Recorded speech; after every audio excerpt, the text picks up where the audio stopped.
Microsoft এক্সেলে যখন আমরা কাজ করি তখন আমাদের কিছু বেসিক সেটিংস আমাদের একটু জানা দরকার এবং বেসিক কাজগুলো জানা দরকার, যাতে করে আমরা ডাটাবেসটাকে আরো সুন্দরভাবে গুছাতে পারি এবং সুন্দরভাবে সাজাতে পারি। সো এখানে অ্যালাইনমেন্টের কিছু কাজ আছে, যেমন ফর অ্যান এক্সাম্পল আমার এখানে এই শীটে কিছু স্টুডেন্টের ডাটা দেওয়া আছে এবং তারা কি কোন সাবজেক্টে কত পেয়েছে এই ডিটেলগুলো দেওয়া আছে। সো আমি চাচ্ছি যে আমার এখন এই লেখাগুলোকে মাঝখানে না রেখে যার যার নির্দিষ্ট সেলের বাম দিকে আমি নিয়ে যেতে। তাহলে যদি আমি অ্যালাইনমেন্ট এই গ্রুপটা থেকে এখানে লেফট অ্যালাইন সিলেক্ট করি তাহলে দেখেন লেখাগুলো যার যার বক্সের বাম দিকে চলে গিয়েছে। এটাকে যদি আমি সেন্টার অ্যালাইনমেন্ট করে দেই তাহলে লেখাগুলো সেলের মাঝখানে চলে আসবে। রাইট অ্যালাইনমেন্ট ক্লিক করলে যার যার সেলের রাইট সাইডে চলে যাবে। সো আমি এগুলোকে সেন্টার অ্যালাইন করে দিই, যেটা দেখতে ভালো লাগতেছে। এখন হেডার অপশনে দেখেন এখানে আমার রোল লেখাটা কিন্তু সেলের একদম নিচের দিকে, স্টুডেন্ট নামটাও একদম নিচের দিকে। দ্যাট মিনস এখানে প্রতিটা লেখাই কিন্তু সেলের একদম নিচের দিকে, যেটা কিন্তু দেখতে একটু অড লাগতেছে। স্পেশালি এই তিনটা কিন্তু একদম নিচে, উপরের জায়গায় একদম ফাঁকা। আমি চাচ্ছি যে আমার এই রোল লেখাটা এই বক্স সেলের একদম মাঝখানে থাকবে, স্টুডেন্ট নামটা তার সেলের একদম মাঝে থাকবে, লোকেশনটাও মাঝে চলে আসবে। সেই ক্ষেত্রে আমি কি করতে পারি? সেই ক্ষেত্রে আমি তিনটাকে সিলেক্ট করলাম, করে এই যে সেন্টার অ্যালাইনমেন্ট, রাইট লেফট অ্যালাইনমেন্টের উপরে দেখেন আরো তিনটা অ্যালাইনমেন্ট আছে। এটা হচ্ছে প্রথমটা হচ্ছে টপ অ্যালাইন। টপ অ্যালাইনে যখন ক্লিক করলাম দেখেন আমার লেখাটা কিন্তু সেলের টপে চলে গিয়েছে। এটা হচ্ছে মিডল অ্যালাইন। মিডল অ্যালাইনে যখন ক্লিক করলাম দেখেন একদম মাঝখানে চলে আসছে, যেটা দেখতে সুন্দর লাগতেছে। আর পাশেরটা ছিল বটম অ্যালাইন, যেটা হচ্ছে নিচের ছিল। সো আমরা কিন্তু এখানে বটম অ্যালাইনটা করে দিতে পারি। সো আমাদের দেখেন পাশের এই লেখাটাকে এগুলা কিন্তু ভার্টিক্যালি রাখা। সো এই যে রাইট সাইডে একটা আইকন আছে দেখেন ওরিয়েন্টেশন, এই ওরিয়েন্টেশন থেকে আমরা এটার সেটিংসটা চেঞ্জ করতে পারি। যে অ্যাঙ্গেল কাউন্টার ক্লকওয়াইজ যদি দেই তাহলে এটা হচ্ছে ঘড়ির কাঁটার উল্টা দিকে যাবে। দেখেন আমার হেডারটা কিন্তু দেখতে কিন্তু ভালো লাগতেছে, যে এটা একটু নতুন একটা ডিজাইন হয়েছে, ডান দিকে সরে গিয়েছে। সো আমি এটাকে অ্যাঙ্গেল ক্লকওয়াইজ যদি করি তাহলে এটা কিন্তু ঘড়ির কাঁটার যেদিকে ঘুরে সেদিকে কিন্তু যাচ্ছে। সো আমি যদি এটা ভার্টিক্যাল টেক্সট দেই তাহলে এটা ভার্টিক্যালি থাকবে। এটাকে রোটেট টেক্সট আপ যদি দেই তাহলে এটা দেখেন নিচ থেকে উপরের দিকে যাবে, এবং রোটেট টেক্সট ডাউন যদি দেই তাহলে উপর থেকে লেখাটা নিচ দিকে আসবে।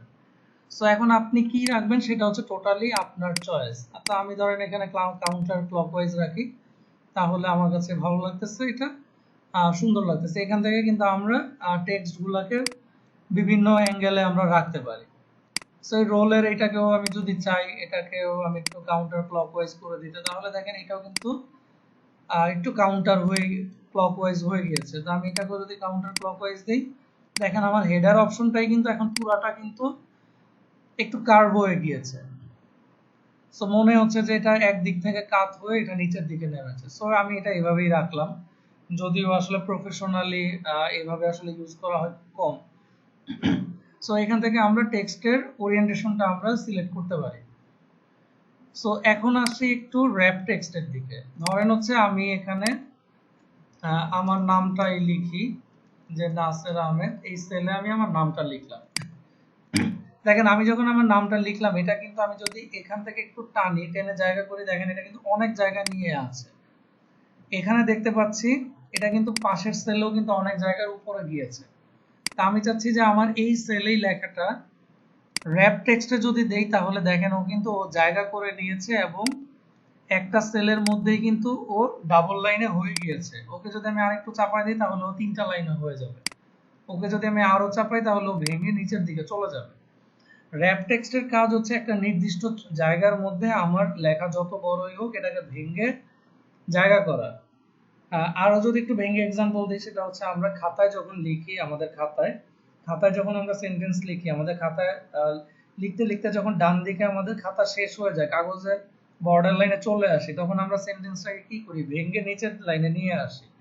র‍্যাপ টেক্সটের কাজও এটাই। আপনার সেলে যখন জায়গা থাকবে না সাইডে, তখন ও লেখাটা, বাকি লেখাটাকে ভেঙে নিচে নিয়ে আসবে। তারপর দেখেন নিচে একটা অপশন আছে মার্জ টেক্সট।